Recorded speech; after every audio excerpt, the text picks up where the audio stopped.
在3万年前，男人撒尿冷却了小坑里的陨石，随后他把陨石捡了起来。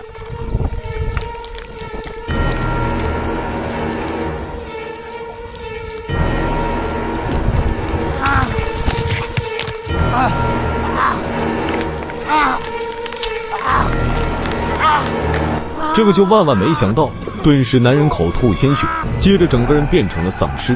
然后他走回了自己的茅草屋，他的老婆还在那欢天喜地的吹着笛子。男人上去就咬了女人胳膊一口，哇塞！女人先是一惊，接着看见男人生吃起自己的皮肉，顿时大怒起来，立即用笛子捅进了男人的鼻子里。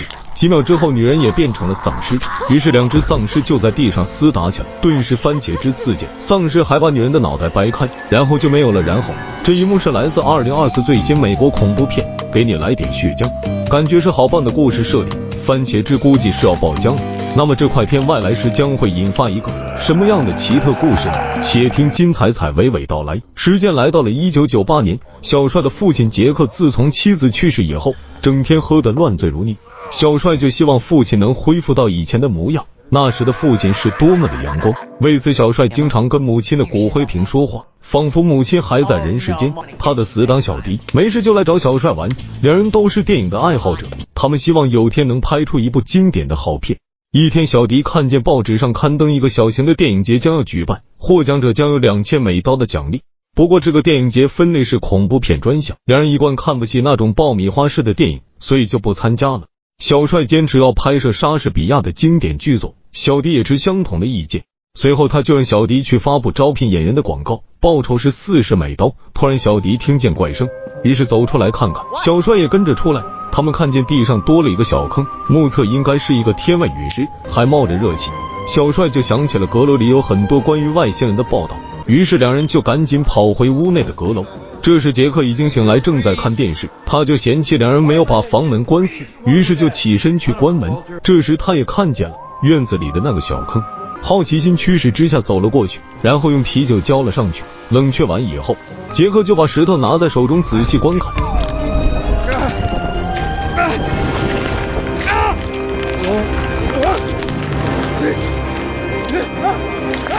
哎呀，杰克变成了丧尸。而在阁楼上，两人看到了那些报道，可以确定用手捡起那种石头就会变丧尸。于是两人赶紧跑下来一看，完蛋了，杰克已经变成了丧尸。小帅瞬间失去了爱自己的父亲，吓得两人赶紧把纱窗门关上。可是那怎么挡得住丧尸呢？很快杰克冲了进来，他们还有一支麻醉枪，小迪就想对着杰克射击，但是遭到小帅的反对，他不死心，还想跟父亲最后沟通一下。 It's me, Dad. See? He remembers.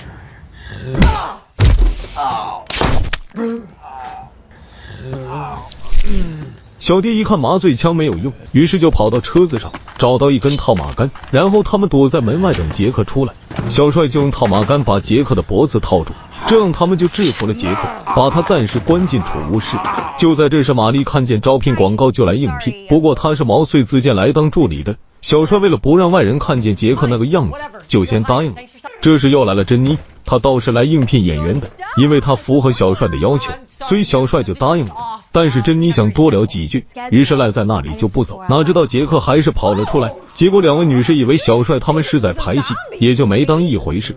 然而杰克的丧尸动作和行为引起了珍妮的极大兴趣，她表示自己也能拍好恐怖片的，还展示了他的尖叫声。小帅也没兴趣说这些，就想着干脆打电话报警吧。他无意中看见报纸上刊登那个小电影节的奖品又加码了，著名导演汉斯将会吸收1等奖获得者为徒，这下让小帅两眼放光啊，于是决定不报警了，必须参赛获得1等奖才行。但是小帅想到要做出一个怪物模型，那就要很多的预算了，于是愁得不行的。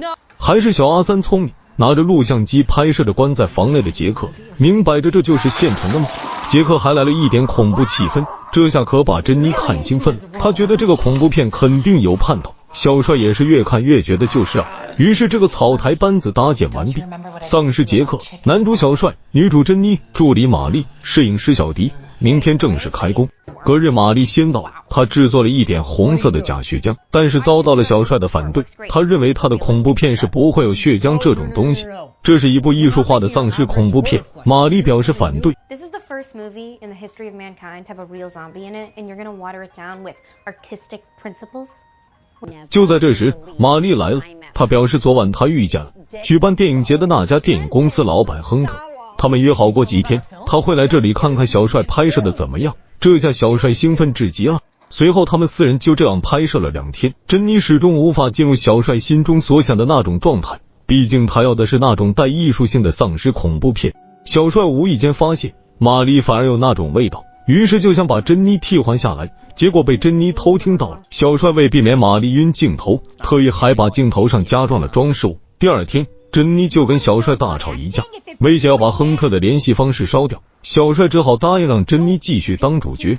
过了几日晚上，亨特来到这里拜访，他只有半个小时的时间。他们来到地下室拍摄地，珍妮和杰克现场表演起来。亨特看得很认真，但是他觉得这好像是喜剧，因为他没有看见番茄汁。就在这时，警局的大黑来看望好友杰克，小帅就告诉他父亲出去旅游了，就把他打发离开。那边亨特到了半个小时，他就要走了。显然他对这部短片不感兴趣，因为怎么看也不像个恐怖片。无论珍妮如何抛媚眼也没有用，他要的是票房，不要观众在影院打瞌睡，直接告诉小帅丧尸要爆头，还有更加酷的番茄汁表现才行。小帅傻眼了，他就跟亨特探讨艺术，亨特才不理会那么多啊，然后就走了。小帅失望至极。就在这时，玛丽表示她有办法让小帅起死回生。突然桌子上的 BP 机响了，那是亨特遗留下来的。在那个年代手机还未完全普及，玛丽拿起一看，哇塞，竟然是大导演汉斯在找亨特。这就是说他们知道了汉斯的联系方式。就在这时，小迪跑进来告诉他们自己被杰克咬了胳膊。小帅立即行动起来，把小迪的胳膊放在水龙头下面冲洗。他不知道的是，他做什么都没有用的。很快小迪变成丧尸，没办法，他们俩就把小迪锁起来。随后玛丽让小帅先接受番茄汁，否则恐怖片就是喜剧片。小帅经过痛苦的思考之后，终于同意这样干了。玛丽还约好了汉斯周4来这里观摩，好了，小帅的拍摄更加有动力了。这时珍妮回来得知自己被玛丽替代了，气得表示要报警。玛丽就用麻醉枪把珍妮放倒，然后两人把她绑在车库里。接着玛丽开始制作番茄汁，没想到小迪的妈妈戴斯找上来问小迪的下落，因为她要去参加表哥的婚礼。戴斯也不听小帅解释，就在屋内到处寻找起来。最后他硬是来到地下室，看见被绑的小迪。一开始他也没有见怪，他以为小迪是在拍戏，就去拉扯小迪的手，没想到还被他扯断了一只手，吓得他大叫起来，于是搂着小迪大哭起来。哪知道这给了小迪机会，顿时对着肩膀上就咬了一口。戴斯就站在那里狂叫不止，而且肩膀上的伤口处番茄汁乱飘啊！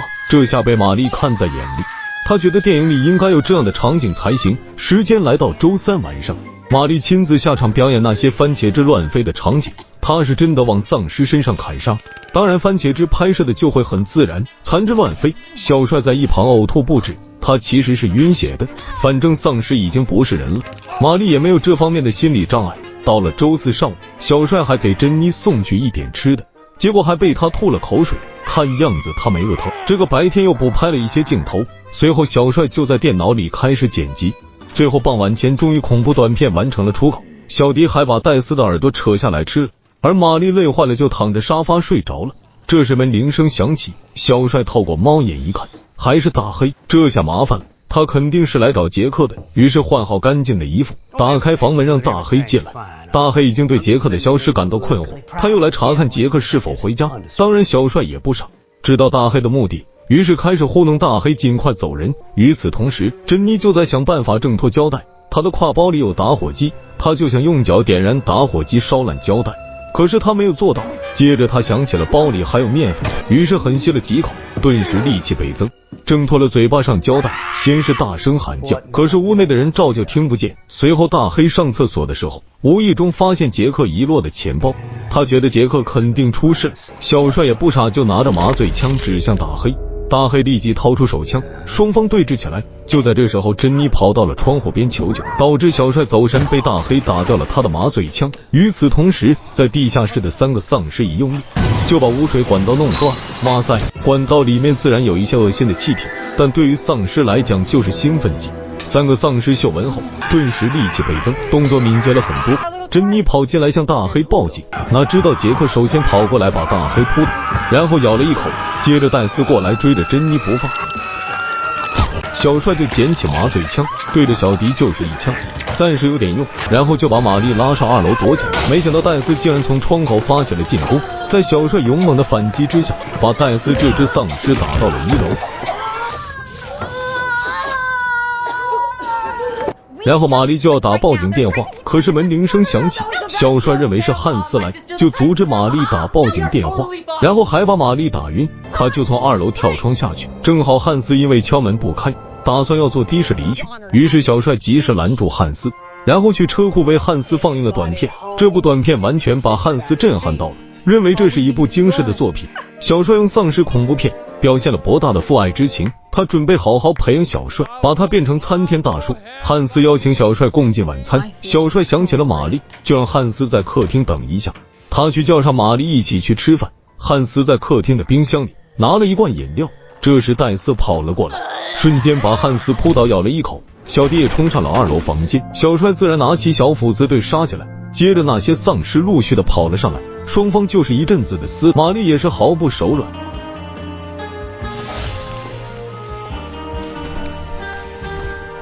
这下可就变成了生死搏杀，最后那些丧尸都被2人一一搞定，大黑的2只眼球还在地上到处乱跑，就被玛丽一一踩爆了。然后玛丽拿着刀要把汉斯这只丧尸干掉，小帅表示他应该死得好看一些才行，于是2人就去杂物房翻找一些工具，没想到汉斯竟然站起来，走到水族箱把巴西龟的龟头咬下来吞了，哪知道那个龟头竟然在汉斯的胃里使劲的撕咬，莫名的导致了基因变异。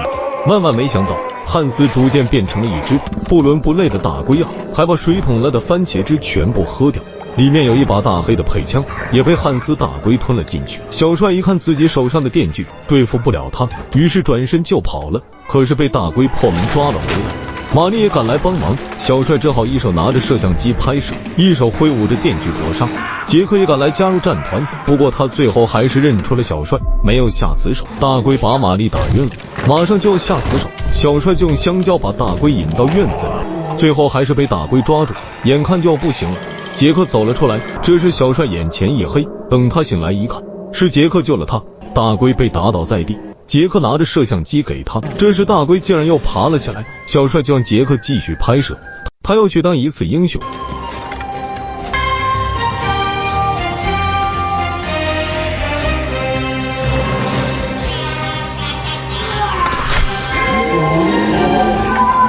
最终小帅用手钻进了大龟的菊花里，找到那把枪，然后一枪打爆了大龟，残渣喷的到处都是。杰克还捡起了大龟身上的什么物件，放在口里咀嚼，父子做了最后的道别。影片到此基本结束。